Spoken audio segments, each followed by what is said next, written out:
Good evening, guys, and welcome back to the English classroom. So, the first bit of punishment for doing the video so late in the day is that I can't wear my cap. It creates a shadow on my face, so I have to go without my cap on. And as you can see, Mr. Inkpen does have a little bit of hair on his head.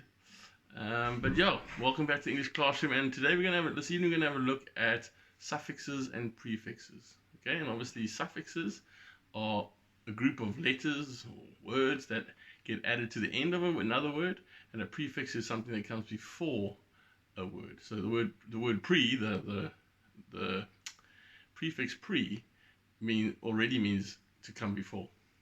So let's have a look at the slide behind me and we'll go through it. It's a very short presentation, so let's go. So there you have prefixes and suffixes, and the first slide you can see you've got three groupings. You've got your prefix, your root word, and your suffix. Now, the first part, the root word, is the main part of the new word that's formed.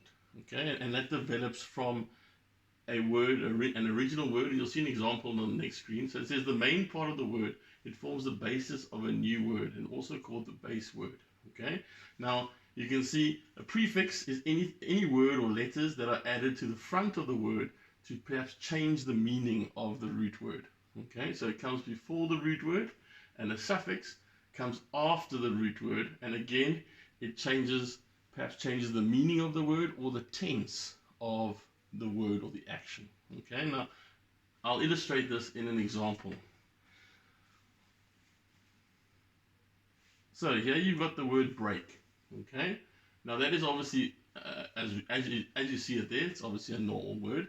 But what I'm going to show you now is that actually is the root word of the new word that's going to form. So if we add a suffix able onto the end of it, we have a new word which is breakable. Okay, something that can obviously be broken. Now, if I add a prefix onto that, I get a totally new word, unbreakable, something that obviously can't be broken. Now, this is an example where the root word, you can add a suffix and a prefix to form a new word. Now, most words will either have a prefix or a suffix, but not both. Okay?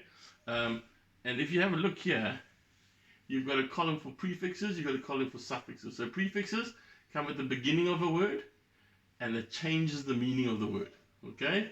A suffix comes at the end of a word and also changes. Now, here are a couple of prefixes and what they actually mean. Okay, so the prefix un means not or reversal of. So an example would be to uncover. Okay, so something, if it's uncovered, it's not covered. Re, again or back, to review something means to go and look back at something. Okay, in or im means in, into, and not. So instead or impatient. Impatient, the opposite of patient, means somebody is not patient. Okay? Then you've got dis or diff, away, separate, or not. Disrespect, so you're not respectful, or to divide. In, within, make, enslave, or embolden. Okay? And then pre, as I said, prefix, before. Mistaken means you mistook someone incorrectly. Okay? And atypical or aside. And here are your suffixes: ed, to create in the past or quality or state; walked, in, doing something, a quality or state; walking, crying; ly, how do they do something? Okay? Or the person who did it; drummer. Okay? Shin, tion or sion, normally creates a noun, a quality, or the action. Okay? Able and able, it means able to be. For example, edible means it can be eaten. Okay? And then al and ial, related to or like, partial. Okay? So partial means part is like part thereof. Okay?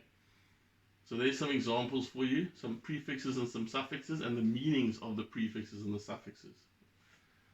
Now, as I said to you, this is going to be a short presentation. Okay, I'm just going to click back to this word again. Okay, so you've got break, as I said. You add a suffix to it, you get breakable. So that itself can obviously stand as a word on its own. But if I add a prefix to it and make a new word, unbreakable. So there your root word is break, your suffix is able, and your prefix is un. Okay. Now, as I said to you, like before, it was a short presentation. What I'd like you to go and do is now to complete pages 70 and 71 in your DLS books. Good luck. Enjoy.